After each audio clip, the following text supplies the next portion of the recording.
All the way from PHX and PDX, it's the Bros Before Elbows Pro Wrestling Show.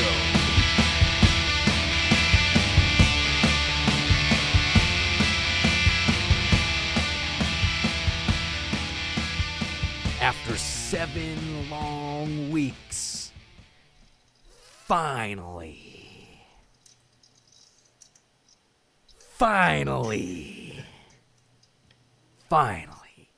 The Rock has come back to Anaheim, which means finally The Rock has come back to Bros Before Elbows, which means finally The Rock has come back home. Nothing like dead air to start a pro wrestling radio show. Welcome to episode 2.11 of the Bros Before Elbow show. From PDX to PHX, I'm Tommy with my brother Anthony Masano on the other mic out in PDX. It's been a while, but we're back. We're a little rusty, but the wheels are back to churning, and the wheels of success are back in the pro wrestling world. And we're back. We did a Google Hangout like a couple weeks ago, and then we kind of went off the grid. But we're back, and we're back in business. The wheels in the sky keep on turning. Man, it's been so last couple weeks. Quick recap: been playing some shows, been doing some recording, and I went to Vegas last week. Vegas, you made it out alive, dude. Too many days, man. 5 days. Too many damn days. Wait, it was a 5-day bachelor party, dude? Oh my gosh, dude. We were there. We got there Thursday at like 10 o'clock, 10:30 in the morning.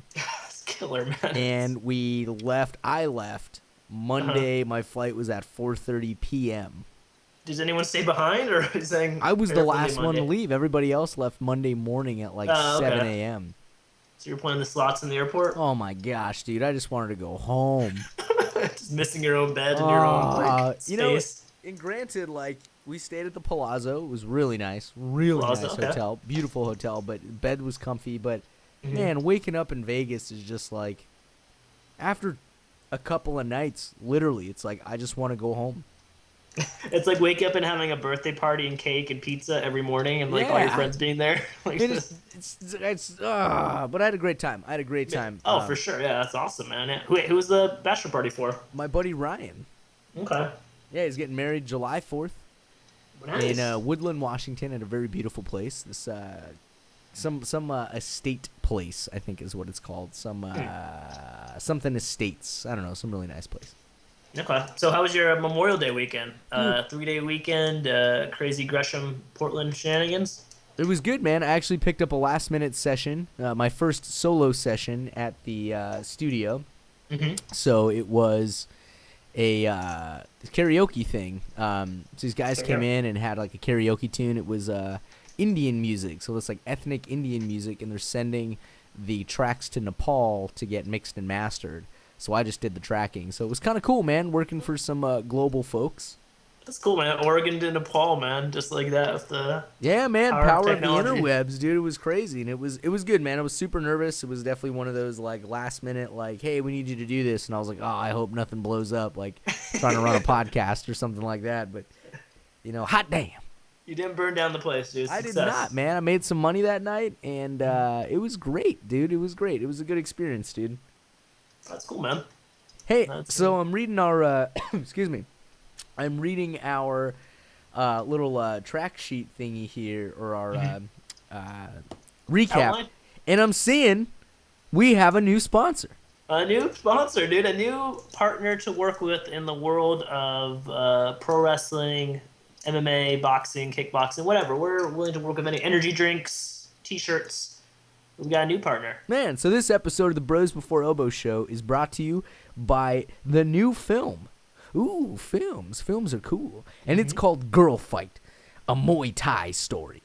The film follows 2 women from the Girl Fight gym, an all-female Muay Thai academy, Located on the Jersey Shore, the film documents their lives over 18 months as they prepare for fights and deal with life's obstacles inside the ring and out. Check out the official trailer and contribute to the film while helping with post-production costs at indiegogo.com. All you have to do is search Girl Fight, a Muay Thai story. Yeah, it's cool. It's a new documentary coming out. I figure we're originally from Jersey. We like cool documentaries, and yeah, man, so it should be cool. Everyone should go check it out. Go check out the trailer. It looks really cool. And if you're into pro wrestling or if you're into MMA, it's definitely something you'd probably be interested in. Yeah, man, especially girls making a big push in the fighting world. Give divas a chance. Hey, man, give divas a chance. Give Bailey a chance. Give a girl story a Muay Thai fight. Or girl fight. A Muay Thai story. Give botching a chance. Oh, man. So, hey, let's get into this. We got a jam-packed show. I know second half of the show we want to do another commentary live. Not really live. I made that up. But we are going to watch a fight. It's a week live, yeah. Week live. Some NXT. Man, NXT, dude. Oh, so good, so good. Yeah, man, so much to chew on the bone from NXT last little mini pay-per-view last Wednesday. NXT putting the bullet in TNA. I think that might be ROH having the knife in the back and NXT with like the bullet, assassin's bullet from like the library window above. You know what I think? I think ROH has been setting up at least 200 stories worth of tables and putting some of the roster on the bottom and the middle. And then now, since they're on Destination America, or will be on Destination America, New Jack is doing like a freaking super crazy triple flip from the moon, elbow drop with the rest of ROH. Even though he's not even part of ROH, and he's just decimating all of these tables 200 stories high. Completely crushing everybody underneath. I just picture New Jack on top of the tables, cleaning the ROH table with like a little vacuum cleaner. It's plugged into nothing, but he's still moving it back and forth, cleaning the top table. Oh, man, I freaking love that. Oh man, but question of the day. I love the question of the day that we always have on the Bros Before Elbows show. It's the question of the day. Is TNA going the way of the dinosaur? And if it is extinct, what was your favorite TNA memory? So think about some TNA. We usually take a shot of Jack or Tito's vodka when we talk about TNA, but it's going to be a TNA-filled show, so don't take too many shots. So TNA. Think about that. Think about that question and we'll answer at the back end of the show. You know, one thing I did notice, we the bros like to use a free app called Voxer. And it's a walkie-talkie app, and we actually chat with T-Monies quite a bit. T-Monies is definitely loading up the Voxer messages with 1 million of them. So it's always fun to listen to that. He knows how to cut a promo. He cuts some awesome promos on that program. But what I did notice was one day there was a good banter, a good like 20 messages back and forth. I wasn't even a part of this conversation, but there was a good 20 messages between just Tommy and Theron talking about TNA. I know, yeah. It was like it was like a late Friday night or like a Thursday night. It just TNA was on Destination America, and we just went back and forth discussing all things, trying to catch up on TNA. Man, so many things to talk about. Billy Corgan.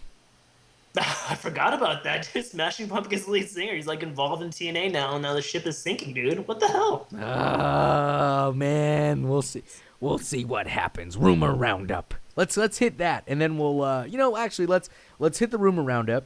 Okay. And Dixie Carter TNA issues. So since we're talking about TNA, let's talk at the back half of this rumor. So look, the way I see it is, it just seems. I don't even know where they went wrong, because it seems like everything they tried to do was in good faith, but it just seems storylines fell too short. Like, okay, we'll put it this way. When I first started watching TNA about 4 years ago, they did away with the Octagon ring, and I came in where it was, I believe Hogan was there. No, Bischoff was there. I started watching it when they finally gave Bischoff the boot. And, man, I never saw Bischoff on TNA when I started watching it, so yeah, I just missed it like a couple months after you. Yeah, so I started watching it then. Bischoff was gone. Hogan takes over. They're at the Florida Arena or whatever, the Universal lot number whatever. And I just remember comparing it to WWE in the sense of storylines, and I thought it would work to their advantage for TNA, that their storylines went a lot longer. So it seems like there was a lot more into the story, and then finally you got your resolve. But then it started coming out where it was like way too long, and then the storylines got really confusing and really like, really dragged out. Then they tried to revive with Aces and Eights, which at first I thought was a brilliant idea. That's when I caught on, was Aces and Eights. Maybe a month before Aces and Eights, and then Aces and Eights. Yeah, when it first came out, I thought that was a really cool, like a little invasion angle that was going on. I thought it was sweet. You had Sons of Anarchy. That's like a big show at the time. And it definitely played into that, and I thought it was a great faction. I love big factions. So I love when there's like 10 or 30 guys in Bullet one. Club. Exactly, dude. Like, that's just cool. Strength in numbers, not just the threesome, but the freaking like 12-some, 13-some, whatever. You just have a whole stable of guys, which is rad. So I thought that storyline was great. Then it got really weird with Brooke Hogan. If I had a nickel for every time someone said it got really weird with Brooke Hogan, and it had nothing to do with pro wrestling. The shark has officially been jumped when Brooke Hogan was like oh gosh, yeah, that was horrible.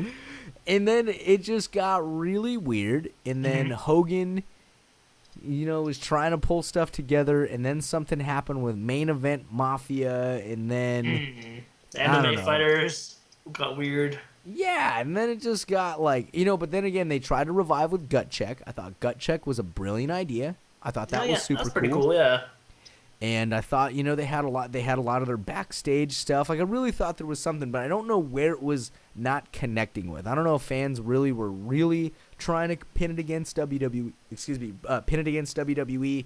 and even though knowing that you can't really, Yeah. I think it was just too jumbled. I think it was kind of too all over the place. I mean, it had some good ideas, but then like you're saying, they kind of never stuck with anything like consistent. I think that's kind of the good thing about ROH is it's more consistent with their storylines and it's easier to follow. I mean, maybe because the roster's a little smaller, but a lot of things that TNA did wrong is they were kind of like all over the place. They went from, instead of going A, B, C, D in like their storytelling, they went to A to G to D, all the way to V, and then like get over to X. Like they were kind of all over the place, and they had some good ideas, like you said, like Gut Check, like some of like their backstage stuff that they did, their knockouts. They had a good run of some good storylines of them. Aces and Eights had potential. Main Event Mafia had potential. The MMA crossover had potential, but they never really like. Oh, that's right. They never really like finished any of those. Like they never did. I never, and I really thought with King Mo, when they signed King Mo, I was like, oh man, TNA is going to be the first wrestling promotion really to actually. And I thought in my head, oh, brilliant, integrate MMA with pro wrestling. Like I thought that could be done, and I really thought they could pull it off. But they didn't. They used King Mo once as a special enforcer. What the hell is that all about? What a waste of everyone's time. Then they brought in Rampage, which I thought was cool. But again, they didn't there was no follow through with it. Yeah. And that's what I think is Dixie Carter's problem with the promotion is there's no follow through. It's like this quick idea to try to get a quick engagement from the fans, but then there's no resolve. It's like stupid. And then you invented the Dixieland match. Stupid. You jump through this hoop to grab this raffle ticket, to spin this wheel, to throw this dart, to pick up this duck, to answer this question, to solve this riddle. Like, it was, stupid. Man, yeah. And Dixie Carter, that was another problem. I remember she got on screen. First, she was just, like, a backstage person. Then she was, she got in every storyline, which I think that was a problem, too. Kind of turned a lot of people off. The Hogan syndrome. Interjecting yourself into every storyline. Yeah, that wasn't a good move either. So from the rumor roundup from CageSideSeats.com, so an issue of TNA related is that Dixie Carter still hasn't addressed the situation with Destination America with her staff, according to PW Insider. And Christy Hemme looks like she's done with TNA because she has an opportunity outside of wrestling. And then Austin Aries contract is coming up in June, so he may be leaving the company for like ROH Japan, kind of like the indie scene. So Man, he'd kill it in ROH if he went back, dude. Oh my gosh. that'd be really cool, man. Dude, I'd A love. double so good. What's gonna happen with Bobby Roode? Bobby Roode. I think that's one on that Voxer thread with Theron. That was one of the texts that stuck out to me. I was talking about Austin Aries, and the first time he did the option C, and he cashed in the X Division Championship for a shot at the title.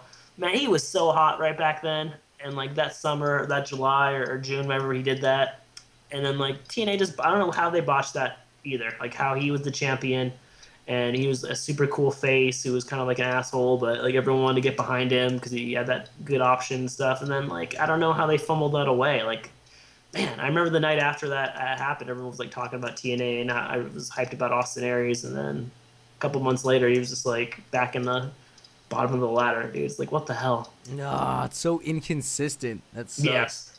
You know, but in terms of inconsistencies, it's kind of it kind of goes in a different direction too. Let's talk about Daniel Bryan real quick. We see him, and then he gets injured, and then he's fine, and then he gets injured again. So the inconsistencies of health really take a toll on you. Dude, yeah, it sucks, man. I had to give up the IC title, and I guess he's got a new DVD coming out. He's gonna be a coach on, or not a coach, or a judge on Tough Enough. Oh, cool. So that's cool too. But Tough Enough coming out, I think in the middle of June. But so that's cool. But man, it's like what if, man? Dude, I think it'd be really cool if Daniel Bryan was involved in a lot of these storylines right now. It stinks, man. But such is the business, dude.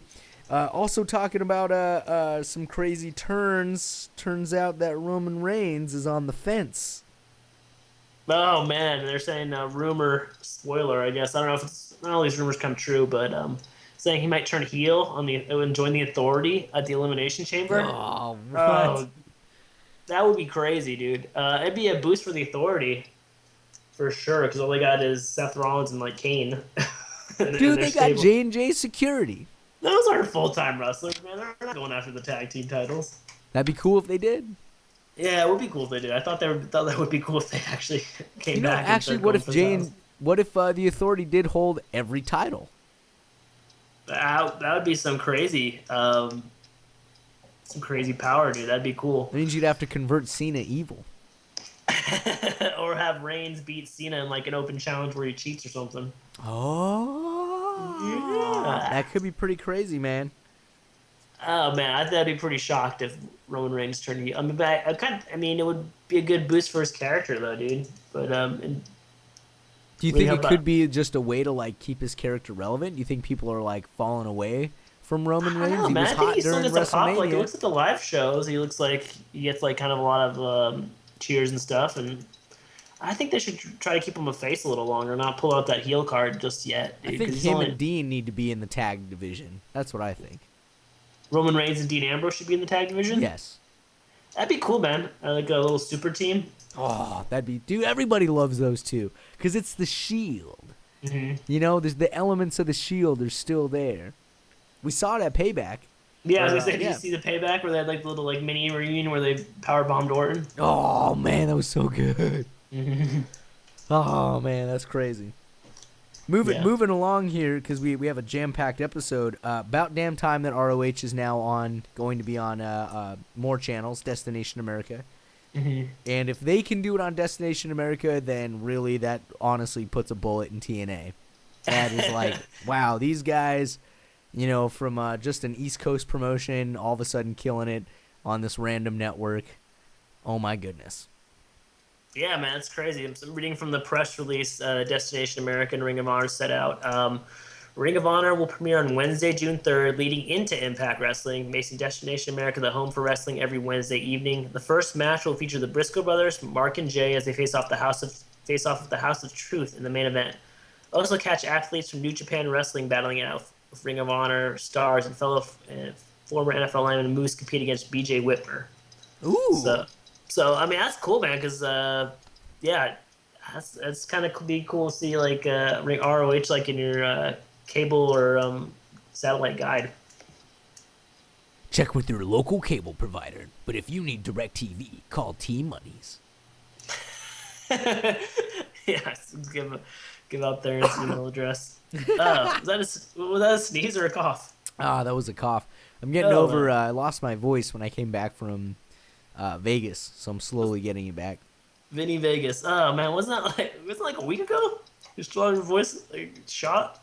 Yeah, I wound up yelling at some lady at the beach, and that really threw out my voice. Well, okay, so quick story. So okay, why were you yelling? Wait, this over Memorial Day weekend? You're yelling at a lady at the beach? I don't think it was over Memorial Day weekend. When did we foggy. go? We went. I think we went on like Friday. Uh-huh. Yeah, I think we went like Thursday or Friday. I think is when we went to. Maybe it was Friday. I can't remember. Either way, we went to the beach. We went with our friend Carrie and her boyfriend Scott. And we brought Oliver with us, our dog Ollie. Oh, nice. And he's on his leash and stuff, and he just likes to play. He had his frisbee and whatever.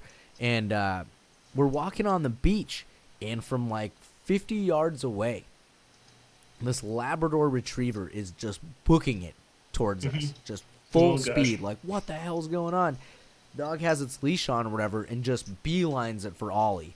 Oh, no. Runs at him. Ollie kind of freaks out, and then they just start fighting. And I'm like, oh, my gosh. So I think Scott or Liz pulled the lab off of Ollie, and I took Ollie, and I was like, what the heck was that about? And this lady from far away or whatever is like, oh, I'm sorry, my dog. And it's like, hold on to your freaking dog. Like, come on. Like, okay, strike one, right?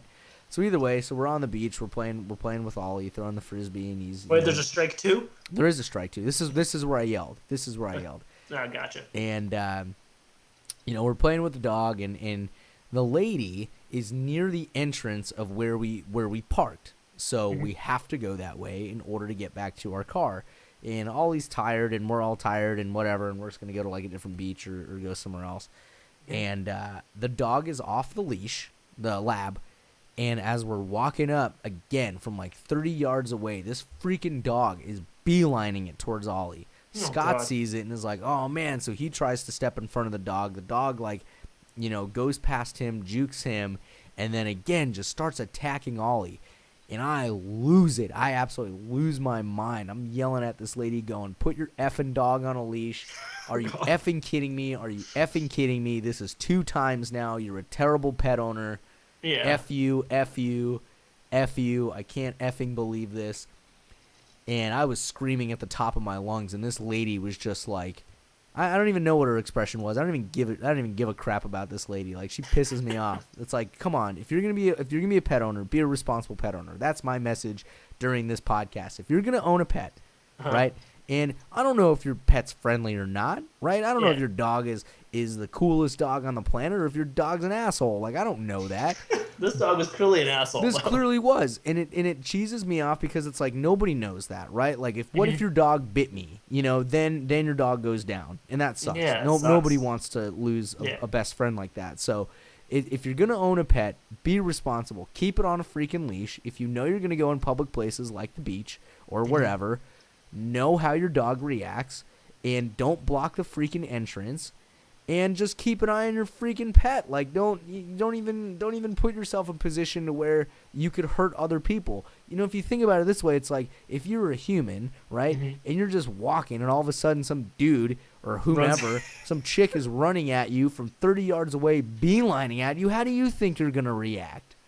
What, are you going to be all friendly like, oh, they're running in for a hug? No, they're probably running in to, like, freaking shiv me or, like, you tackle me or something. So, whatever. So, and for perspective, for the listeners out there who don't know Ollie on a personal level, he's like, what, 30, like, maybe 40-pound dog, and labs are, like, 70, like, 80 pounds, right? He was a big dog, and Ollie's a rescue, too, so he's a little weird in the head, He's got some PTS or whatever, trauma. He's got some trauma in his dog life, his young dog life, and so, either way, back to the show. I don't even know. That's Destination America for you people. Right? Live on the beaches of Oregon. Bros for Elbows reporting live on the scenes. ROH is just running at TNA right now on this beach. There you go. Trying to freaking just going up. Oh, rabid weasel on TNA. but good for Destination America because I know of no other shows on that network besides none.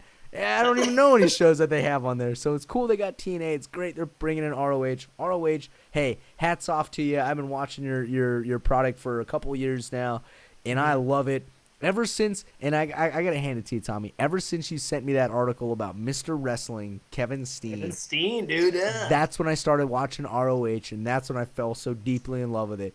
Any wrestler who walks into the crowd and eats another man's hot dog... He's fine by me. He gets the best for elbows stamp of approval.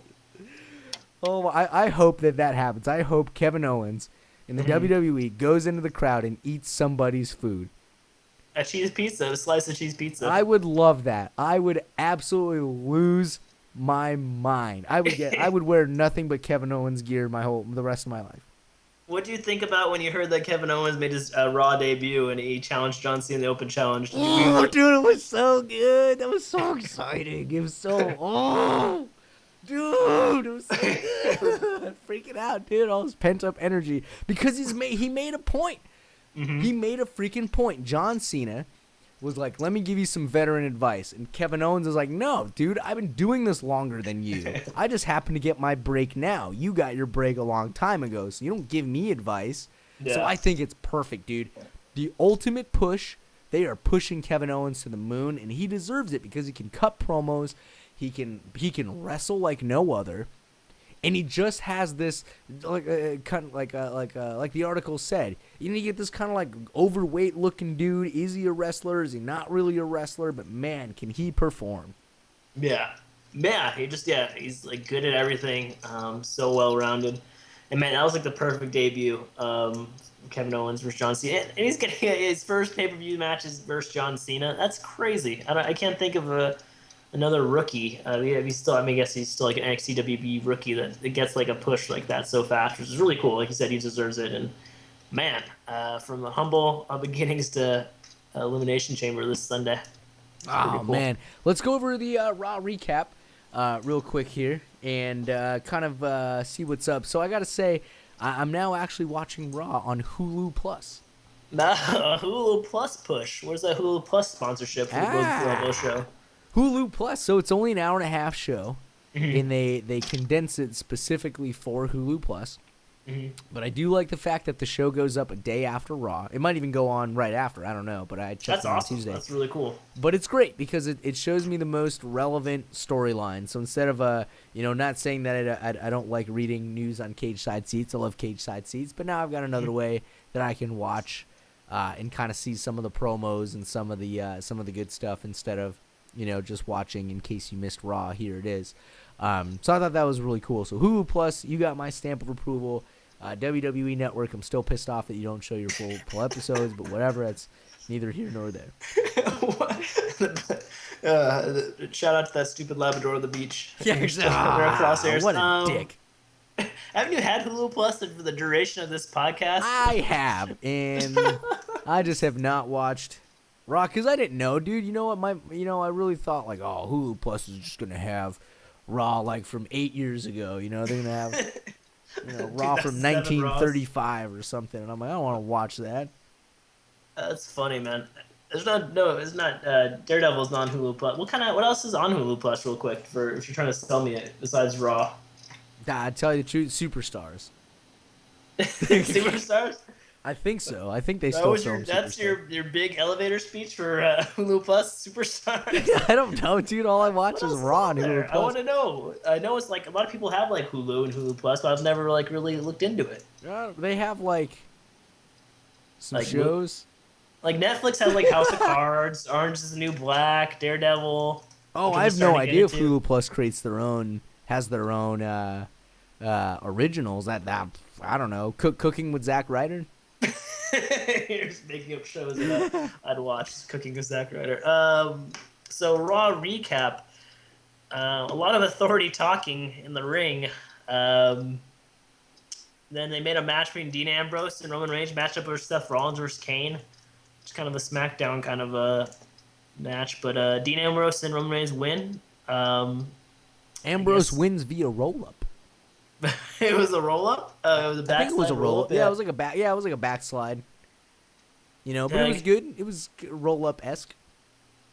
What do you think about that angle where they set up Dean Ambrose getting arrested for punching a cameraman? That was pretty funny. And then somebody touted. Is that what happened? Somebody touted it out that it was Seth Rollins that pushed the cameraman. It was so obvious, like on that little YouTube video where touted out that died in a fire. Poor tout. WWE invested a lot of money in that. Yeah, man, that was a really, really funny, obvious. What an asshole Seth Rollins, pushing random cameramen into the people. Oh my gosh! But I thought that was kind of a funny angle because their idea was, hey, if he can't be here, he can't sign he can't sign it. So I thought there was gonna be some type of shenanigans at the end, and of course Roman Reigns comes out and freaking helps out his buddy Dean. Mm-hmm.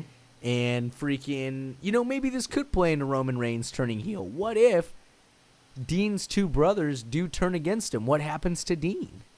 Oh man, I think I'd make Dean Ambrose the ultimate face if Roman Reigns turned on him.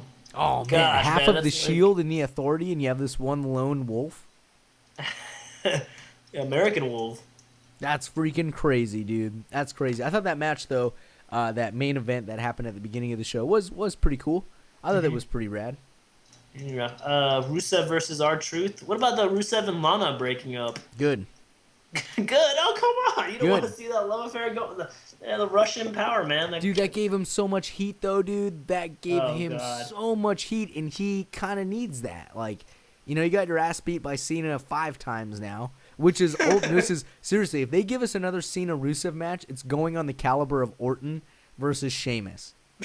Orton versus Sheamus from 2012, where it was literally every Raw, every SmackDown, every Superstar, every main event was Randy Orton versus Sheamus, or Sheamus versus Randy Orton. Mix in Alberto Del Rio versus Dolph Ziggler. Oh my gosh! But now I'm glad that we get Ziggler versus Rusev. That to me is cool. You get a world champ, Intercontinental champ, U.S. champ versus Rusev. You know what I mean? So you get a guy that could actually do it. Now, whether or not they actually can book Ziggler to be strong against Rusev, that would do wonders for Ziggler. But we'll see if that even comes to fruition. You know what I mean? Like, Rusev, I really like Rusev's character, and I'm glad he's away from Lana because that gives legitimate beef towards those two. Yeah, no, that's great. But why is Dolph Ziggler, like, I don't get the Dolph Ziggler and Lana connection. He steals people's girlfriends. He steals the show and he steals people's girlfriends? Yeah, man. Why not?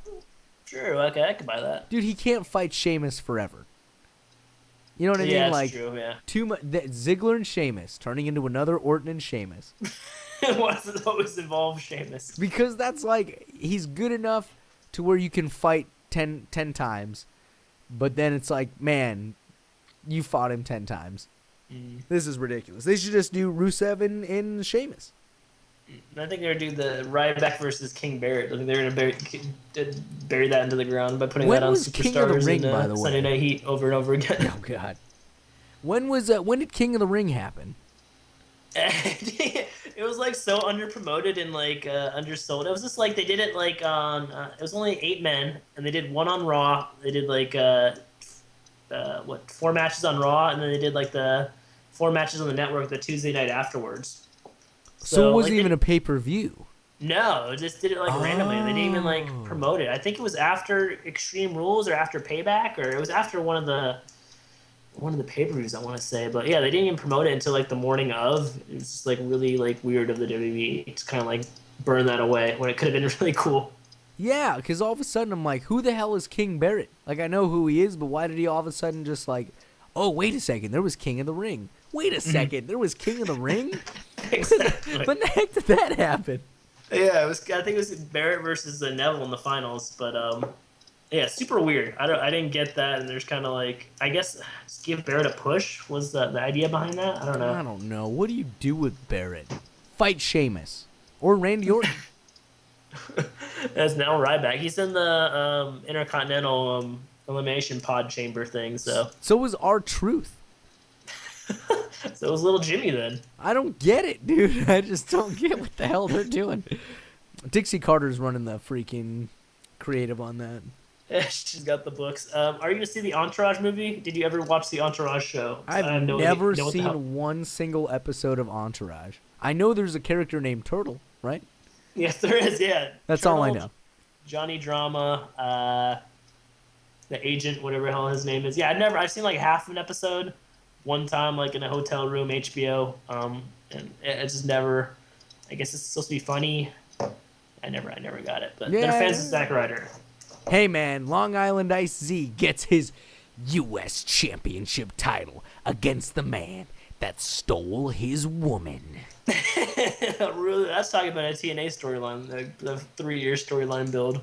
Yeah, Ryder exactly. and Cena. They never brought that up.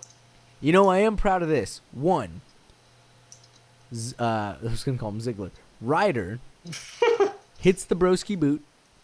Ryder gets in the crowd, likes him, dude. The crowd was hot for him. They really were. They really pushed for this guy. He was actually able to pull off his finisher against John Cena. That is really cool. He loses it with the 450 splash. I don't think I've ever seen him do a 450 splash, but that's pretty rad. If he can continue doing that, I think he's on the right page. Yeah, man, could be. Yeah, right. I mean, like hopefully start something, man. Start to build to something. Cause he should be like in that. Why can't he be in that Intercontinental title push, man? Or why can't he? Why isn't Ryder like in a tag team or something? Why isn't Ryder part of the Authority? Why isn't Zack Ryder part of the Authority? Yeah, why isn't Zack Ryder turning on Dean Ambrose on Elimination Chamber? You know, they might as well put him in the Authority. Think about it. You put Zack Ryder in the Authority. He's the ultimate henchman. He'll do anything. Anything. He'll make a good YouTube video and he'll get 1 million views. Absolutely, man. He's a good guy to have in your wheelhouse, but, you know, he's a lone wolf, dude. But at least we saw him. It's been... Wow, when was last time we saw him? We saw him, He got squashed by some. I thought he got beat up by Rusev or something a couple weeks ago. But before that, yeah, I don't know. Man, Long Island Ice Z. I'd love to see you back, brother. Yeah, man, that's cool. It's running for our Bro of the Year, Zack Ryder, 2nd year running. Paige versus Tamina. All right, that's cool. Tamina Snuka back, team with Naomi. That's pretty cool. Yeah, I don't know. Yeah, just the NXT. The women on NXT are like a lot better than the women on the main roster right now. It's kind of weird. Man, Sasha Banks. Boss. Yeah, Sasha Banks, Charlotte, Bayley. They put Emma down there now. Emma's evil really good. Emma. Evil Emma, I know. I didn't even recognize her. She changed like her hair or whatever. She's evil. Yeah, now she's evil. Yeah, no more dancing. No more Santino. Nope. Evil Emma. Evil Emma. Man, I love watching NXT just for how intimate it is with that setting. And that was cool, man. Like, man, oh, man, so much good stuff. Bayley's really grown on me. Like, Bayley's gonna hug you. That's a good one. That's so good. I'd love, dude. It'd be so fun to go see an NXT show in Florida. Now they're like touring and stuff too. It's kind of cool. Man, that's freaking cool. That is cool. What was this on Hulu Plus? They didn't show me this 10-on-3 handicap match. What the heck was that about? Hulu Plus denied you. It was basically Kane came out. Well, first the New Day came out and they were talking trash about New York and Long Island and I guess some hockey references and stuff, and everyone was getting mad. And then like Kane comes out and makes everyone books a 10-on-3 handicap match between the New Day versus the Lucha Dragons, the Primetime Players, Kid and Cesaro, the Ascension, Los Matadores versus the New Day in a 10-on-3. And like literally like 10 seconds into the match, everyone just comes in and beats up the New Day. But then like they sneak out of the ring and everyone starts beating up each other and like everyone gets in a big pile up and then New Day sneaks back in and starts to celebrate like they won because they won by disqualification. I like New Day, dude. I like the fact they're evil. I love evil New Day, man. They went from like being like the worst thing on Raw to being like one of the best things, man. It kind of goes to show, like, if you try a gimmick, right, and you try to get over as a good guy and it goes terribly, horribly, tire fire wrong, just be a dick. Just be a heel. Yeah. You know, because then that way at least you can always rely on cheap heat.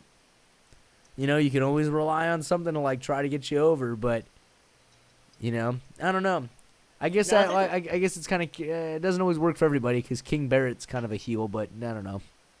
Yeah, I don't know what King Barrett's just like he's like an anti heat, anti-pop like magnet or something. He just keeps rejecting everything. I don't know. They can't find something that fits. Yeah, I don't know. He's a good wrestler too, dude. I don't get it. He's like British, so he should has that going for him. I mean, come on. I don't know. Have they tried him as a face? I think he's always been a heel. Wade Barrett, has he ever been a face? No, I can't remember. No, I don't think so. Let's throw that out as a Twitter question. Hey, Bros Before Elbows followers, has Wade Barrett ever been a face? Yeah, hit us up on our Facebook or our Twitter page and let us know if Wade Barrett has ever been a face and where the hell were we when that happened.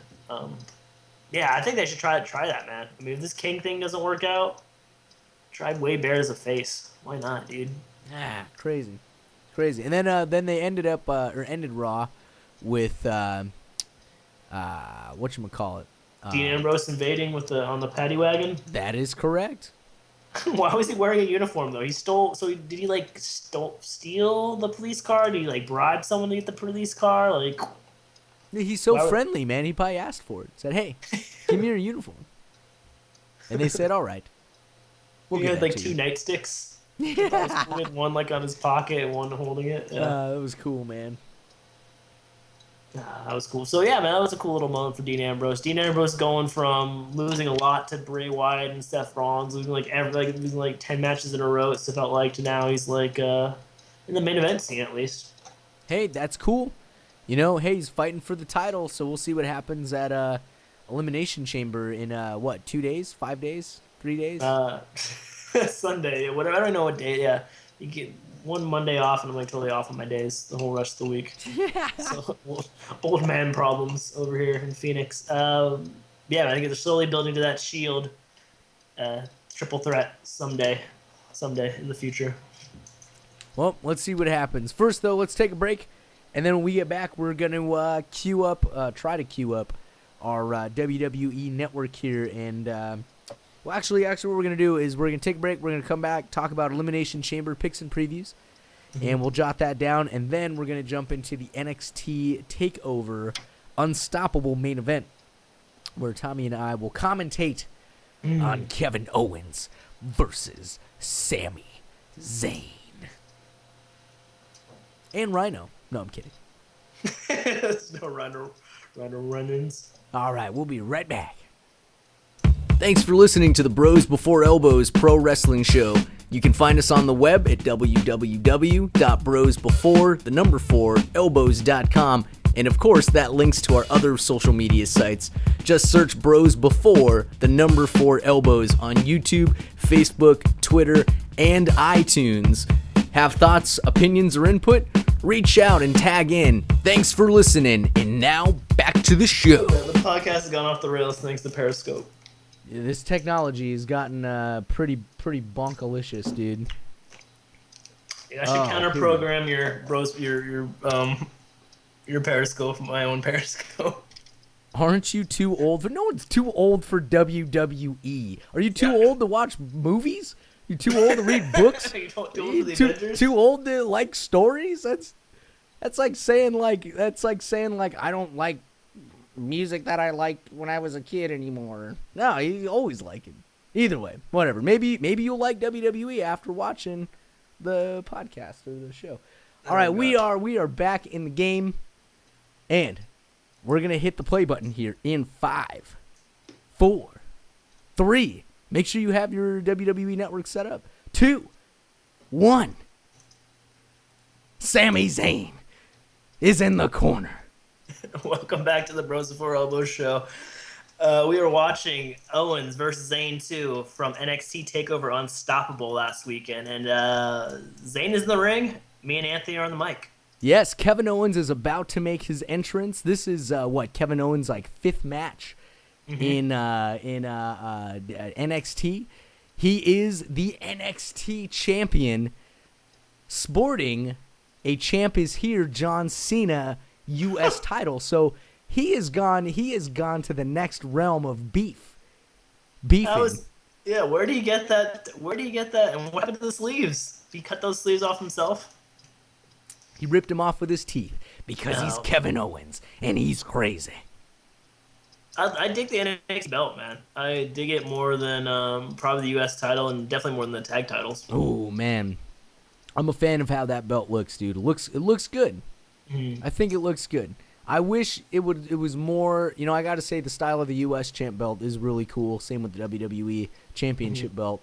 But this belt, it's unique, and I like seeing it on WWE. I really do. I like seeing how he's. Yeah. People that aren't watching it or don't watch NXT now get to see the NXT title in WWE Raw. So I thought that was pretty sweet.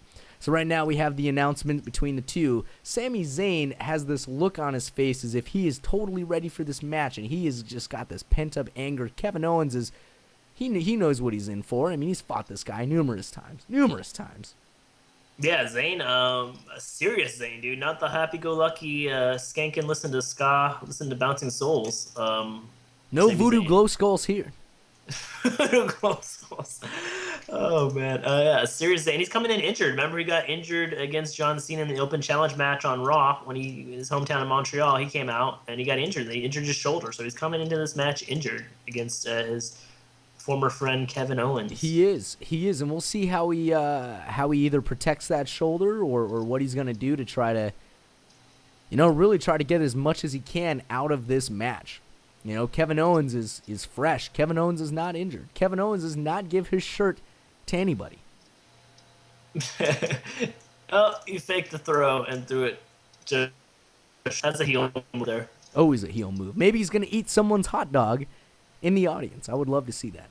Do they sell refreshments at NXT? Yeah, I've never seen anyone eating fresh. Picking his nose, dude. Yeah, the guy in the Boss shirt, Sasha Banks shirt, is picking his nose in the background. First thing we see is Kevin Owens jumping out of the ring. Pretty veteran move if you're heel. I saw Randy Savage do that quite a bit. Spends a lot of time on the outside of the ring. Some ring psychology there for you, because he knows Zayn wants to get at his throat, but he's not going to let him. He knows if he loses by countout, he doesn't lose the title either. That's very true, but I don't think he's going to do that. He wouldn't subject himself to just losing via DQ. That's a $1 million man, Ted DiBiase kind of heel, and I don't think he's the kind of. Whoa! Here we go. We get some offensive from Sami Zayn. All right, another right. Springing off of the freaking stairs. Going and punching. Kevin Owens thought he could slow play the match, but cannot. Look at this. Gets one offense in, one minuscule chop as Sami Zayn is going to the dome of Kevin Owens. Things are getting pretty nuts here. Rolls back in. Kevin Owens capitalizing on a down Zayn for 2 seconds. Again, taking advantage of him in the corner. Getting some punches in. Throwing him against the ropes. Ooh, Sami Zayn with a quick reversal. Kevin Owens not going to have it. Boom, but he still connects. Owens over the rope. Oh. Aggressive Sami Zayn, dude. It's like, just a different side of Zayn, dude. He is not taking any BS. Here we go. We have Owens dumped on his back. Ooh, I am now running on reserve battery power. That is not good. Your Periscope is gonna crash your bird in a horrible fashion. Oh man, nope. It's because I gotta plug in the. There we go.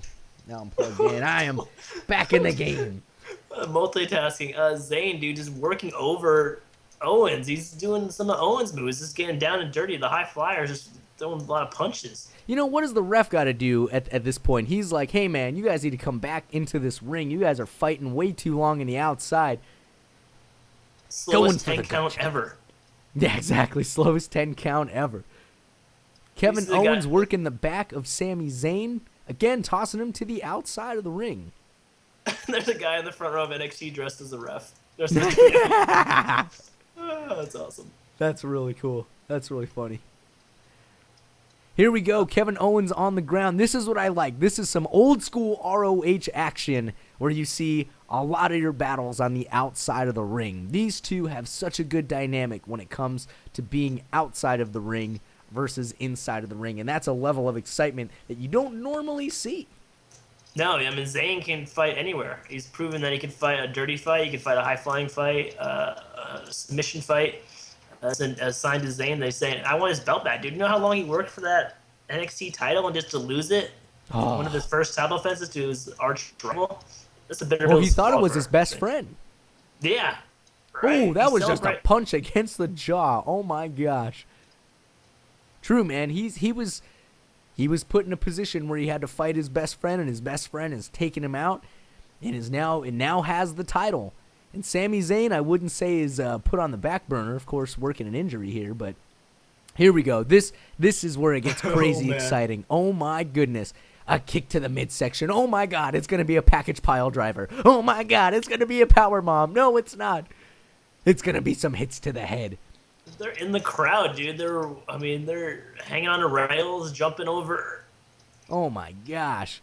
This is mayhem at this point. It has gone this far into the NXT arena, and Kevin Owens gets dumped over the rail onto his back. Sami Zayn still taking the most offensive in this match. That's a brutal. There's not a lot of padding on the outside for those NXT. This isn't a WWE arena where they have extra padding. This is NXT. Oh my gosh. Here we go. Owens tries to go for the swing, doesn't get it. Some type of crazy driver from Sami Zayn, unable to get the 3 count, only a 2. Very cool. Oh, spinning like powerbomb. I forget what they call that. There's a certain name to it, yeah. If anybody knows the name of that powerbomb, it'd be pretty sweet, but I can't remember the name of it. Like spin bomb or something, or Tamaguchi bomb, or Tamagotchi bomb. Tamagotchi pet. Owens like begging for mercy from Zayn a little bit here. Weird. Holding on to the top rope, doesn't want to give it up, tries to break the hold, elbow to the back of the face. Back of the arm to the face 3 times now. Sami Zayn not giving up this grip. He can't give up the grip. Oh my gosh, what is this going to be? T-bone suplex. Holy hell. Oh my God, here it comes. Whammo, dumped right on his head. Kevin Owens dumped on his noggin for a 2 count. Only a 2 count. 2. Count him 2. That was a wicked from Zayn. Taz would be proud. Taz is somewhere in his living room.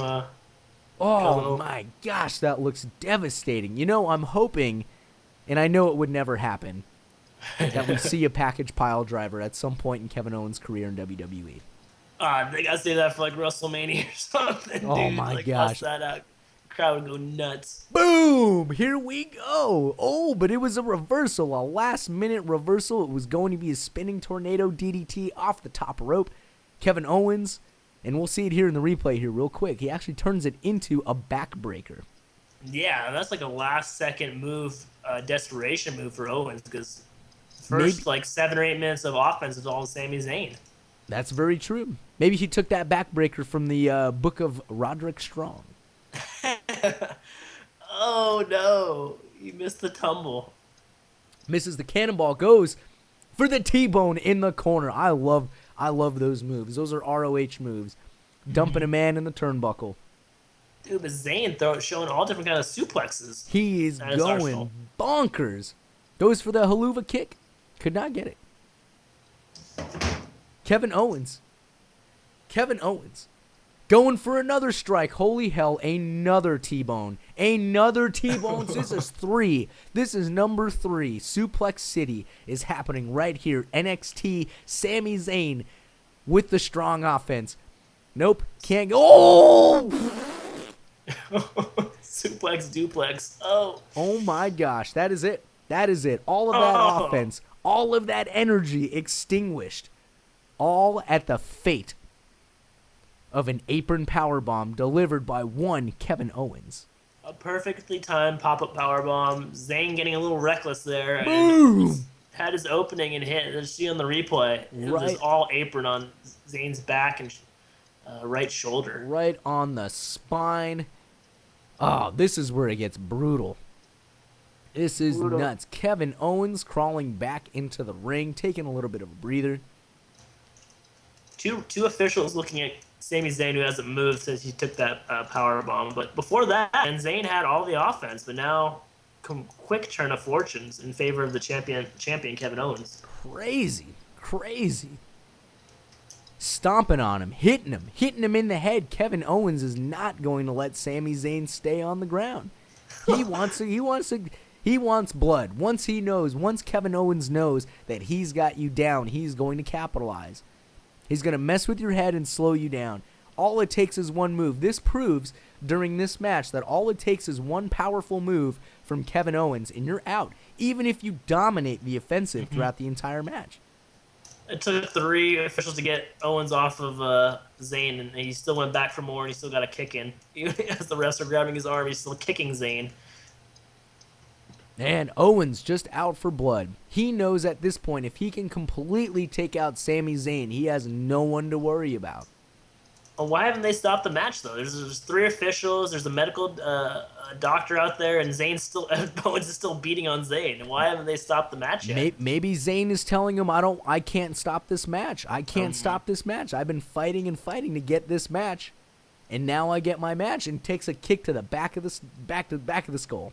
The producer, you being the producer, why hasn't the official counted him out? Why isn't this a count out right here? Where's the sanctity in the rules? I thought about that too. Where's William Regal to enforce the rules and say, hey, you need to start counting out? Man, that's very true. I don't know, but I think because he's getting him back into the ring, hitting him in the head. Sami Zayn, a helpless little pooch, just getting beat down by Kevin Owens. This freaking Labrador running at him 30 miles away. It's not 30 miles. We're 30 yards away at 30 miles. All the way from outer space. Sami Zayn just doesn't even know where he's at. Holding his shoulder, holding his chest, can't move his arm. Kevin Owens once again. This is where I want to see a package pile driver. All I want to see is a package pile driver. On the apron or on the outside? On both. Oh, God. I want both. From the top rope. That's on the top rope. This is brutal. Holding him by his neck. And the refs can't even mess with Kevin Owens. He's just looking at him. Picks him up right by the neck. He's going for it. Regal is out here pointing at Owens. There's 5 refs in the ring and a Regal. And I think the guy who dresses the ref tried to jump over there, too. Sneak in there. Regal sporting a really nice vest. Yeah, Regal looking dapper, as usual. Real man. Going past. Oh, Regal putting his hands in the mouth and snaz of Kevin Owens. Kevin Owens hitting Regal, kicking him out of the ring. Sweet goodness. All the refs, 3 refs trying to protect a poor Sami Zayn. Laid in the corner of the ring. Where is Kevin Owens going? Kevin Owens is looking for a hot dog. He yells at someone and says, "Give me that hot dog." Nope. That's his belt. We can't find a hot dog, so let's get a chair instead. Oh, brutal. Oh, we got the belt. There you go. And a chair. No hot dog. Oh, man. Here we go. Oh, wards off all the refs. Man, they are quick to leave that ring when that chair is being thrown around. Here we go. It is up. Whack him. Sami Zayn taking a hit to the shoulder. What is this? Kevin Owens looking into the crowd. Who could it be? Who could it be? Who could it be? Who is it? My name is Enzo Amore. And I am a bona fide Samoa Joe. Come on, Samoa Joe. Are you kidding me? What is Samoa Joe doing in the NXT arena? Are you kidding me? All I know is the crowd is saying Joe is going to kill you. Look at Owen's face. Look at Joe looking slim, dude. Oh, man. Slim and mean. Yeah. Slim and mean. Not really slim. He's like a Samoan dude. The crowd is losing themselves. They're throwing towels at Joe as he walks down the ring. Oh, my goodness. He's coming in, dude. He is going to give Owens a piece of his mind. He has got that aggression. The main event mafia staring at one. This is mafia country. This is mafia country. Get the hell out of here, Magnus. Magnus comes out. No, I'm kidding. I'm going now. Squared. Look at this. Toe to toe. Nose to nose. One Samoa Joe. It looks like his head is twice the size of Kevin Owens. Owens is a big dude, but Joe, dude, yeah, you're right. Joe's head could eat Kevin Owens' head. Oh, runs up on him again. What is going to happen between these two? Wow. Dude. Wow. Samoa Joe is in an NXT arena. First time. I never thought I'd see this day. Exactly. First time in wrestling history do we see Samoa Joe in a WWE ring with Kevin Owens and Sami Zayn. Sami Zayn laying on the outside, passed out from the pain. Absolutely wild. Absolutely bonkers. Absolutely bonkers. Crazy. Just a stare down, dude. What? I mean, is the next feud? Owens versus Joe? Zayn gotta take off? I don't know, man, but I like it. I like what I'm seeing. Wow, good match. Completely different from the first Zayn Owens match. I think I like the first Zayn versus Owens match better, but this is a total different story too. Totally crazy. And the Joe run-in was pretty surprising. I'm glad to see Samoa Joe in a WWE ring. Absolutely. Yeah, dude. Submission specialist, submission machine, dude. Very nice. So you want to get to Elimination Chamber? Yeah. So now what we're going to do is we're going to go into our predictions and recaps. In fact, what I'm going to do right now, since I got this Periscope thingy out, I'm going to send a quick tweet, and I'm going to say... live social media interaction. Live social media wackiness. And I'm going to say, oh, my phone fell down. What I'm going to say is, what is everyone's predictions for hashtag elimination? It's all about the pods, man. Bringing back the pods. It's only on the WWE Network, too. You can't get it on pay-per-view. It's only through the WWE Network, which is kind of so cool. some exclusivity. Mm-hmm. Very cool. Very cool. All right, well, let's take a look here. So the match number 1 here for the Elimination Chamber. I'm just going to go down the list here. We have Nikki Bella versus Paige versus Naomi. In a Divas match, I'm thinking... I can't really see... I think Paige and Naomi kind of cancel each other out because it looks like they're going into a little side feud. So I kind of think Nikki Bella retains for some reason. I mean, I think it'll be a pretty good match. I'm kind of interested to see how the WWE Divas do a triple threat match after NXT just had Sasha Banks and Becky Lynch like tear down the house. So I'm kind of curious how the Divas counter with that. So I'm going to pick Nikki Bella in this. Who do you got? You know, just because she came back and I know she's going to try to get a push Paige. I'm going with Paige, new champion. Paige. I think this next one's on the pre-show. I think it's Neville, not Adrian Neville, versus Bo Dallas. Oh man, a little NXT like a little rematch from back in the day. Oh man, Bo Dallas. So the question is, do people still believe? Do you believe? Do you? Do you believe? I'm picking Neville in this one, dude. I think it's good. I think it'll be a pretty good match. Let's see how Bo Dallas works it, but I think Neville's going to get the win, get that splash, that red arrow. Yeah, I got my money on Neville. Neville's going to the moon, baby. To the moon, baby. Next up is an Elimination Chamber match for the vacant Intercontinental title, vacated by Daniel Bryan. You got Sheamus versus Ryback versus R-Truth versus King Barrett versus Rusev versus Dolph Ziggler. Who do you got in the Elimination Chamber? I'm going with my main man, Ziggy. Ziggy? I'm going with my main man, Ziggy, because Ziggy not only gets the girl, but Ziggy also gets the Intercontinental title. All right, I'll go Sheamus, man. Evil Sheamus. What? Get a heel. Yeah, I don't know why. I mean, he's been on kind of a hot streak since he came back. He's an asshole now, so I'll go Sheamus. No R-Truth? Nobody for R-Truth? R-Truth? Ryback? Maybe someone on Twitter is carrying that R-Truth flag. King Barrett? Oh, man. He just has, like... The only thing different is, like, his trunks have, like, sparkle glitter on them. It says King on them. It's so sad.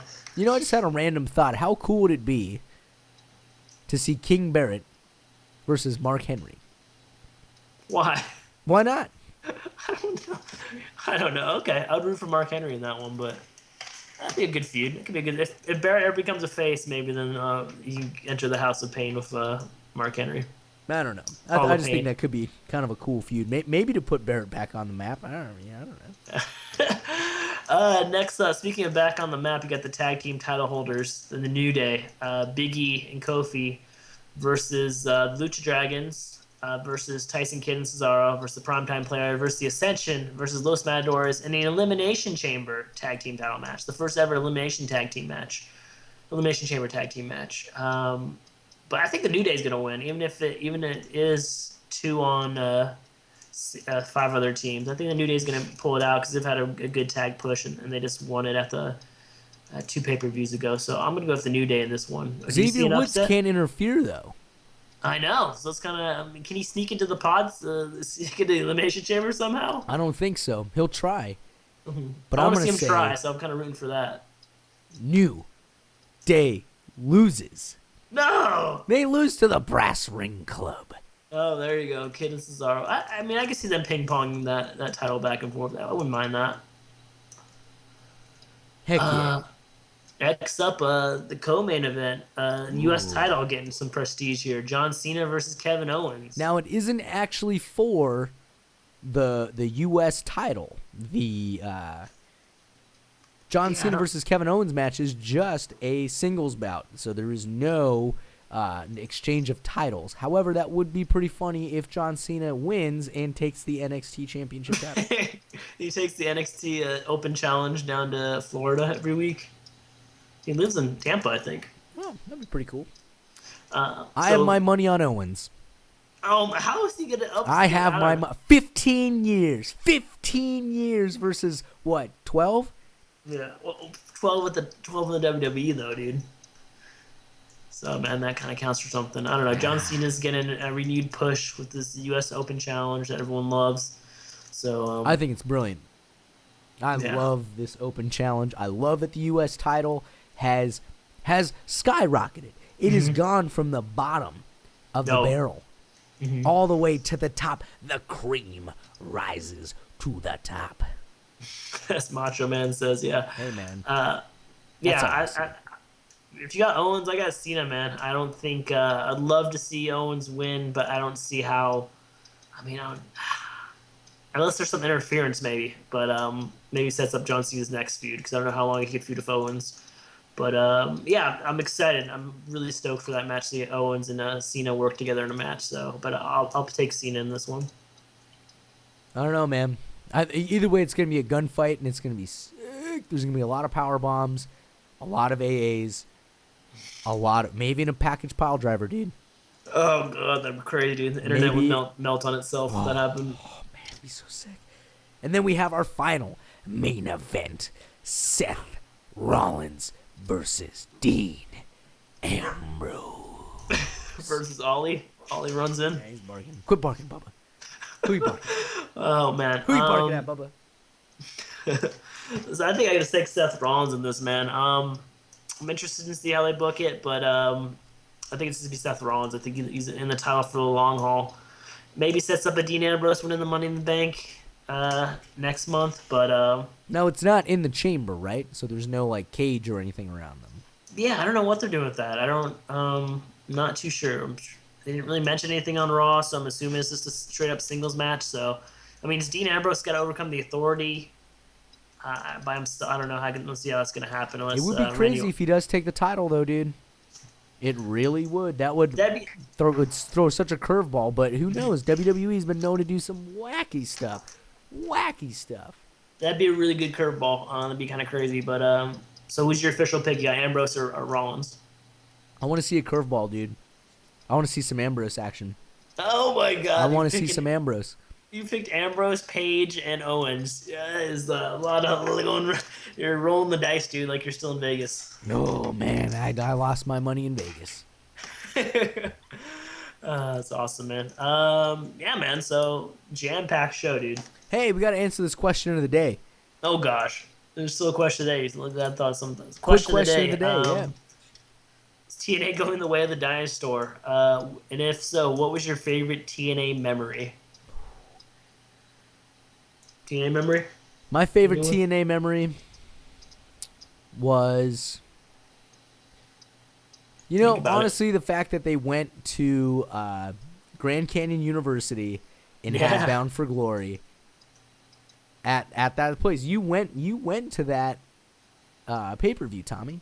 Yeah, with Theron, dude, it was really fun, man. And I wish I would have went to that. Man, there's not a whole lot that I wish I would have done in life, but that honestly was one that I It wish was I actually would have. a pretty decent card. It has some. I forgot who Austin Aries had a good match. It was a really good match between James Storm and Bobby Roode. And then Sting was in a match, and I don't remember. It was kind of all muddled together. But yeah, that was be my favorite moment too. Was I think that Bobby Roode James Storm match. There's a lot of blood in that match. A lot of Oh it man. was like a street fight kind of style match. That was good. And then like I mentioned earlier, that Austin Aries when he won his title, the option C or option B or whatever it was. I thought that was really cool, and I was like, well, I kind of marked out for that too, whenever that was. But I thought you were gonna bring up when Sting and Bubba Ray, Oh Bully Ray. man, that is another one of my favorite moments.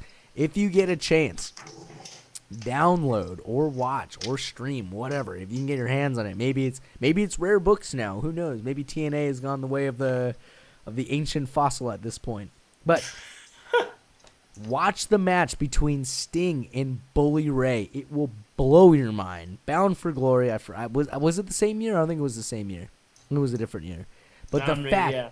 that Bully Ray cuts the ring, literally cuts the ring apart on the side and pulls the corner of the ring, exposing the floorboards underneath, delivers a pile driver to Sting on said boards, and he kicks out. Sting kicks out.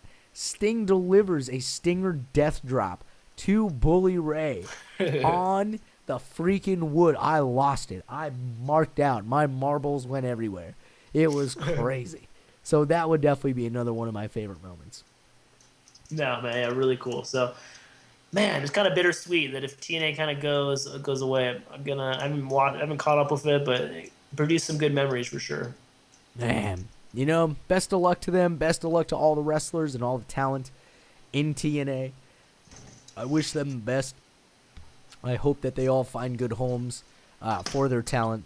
But it needs a new shakeup. It needs something else. It does not need Dixie Carter. Unfortunately. Yeah, for sure. It might have to be like torn down and then reborn, but we shall see.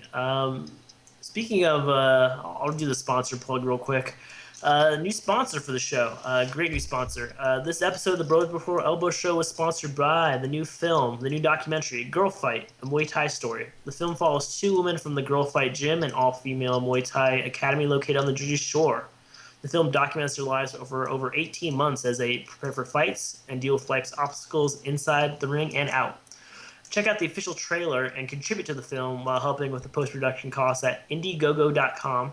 Search Girl Fight and Muay Thai Story. So go check them out. So they're supporters of the show, so go support them. Yeah, and don't forget, check us out, Bros Before Elbows. That's Bros Before the number 4 Elbows. You can check us out on our website, www.brosbefore4elbows.com. You can also check us out on social media. We're on Twitter, we're on Facebook, we're on YouTube, we're even on Periscope.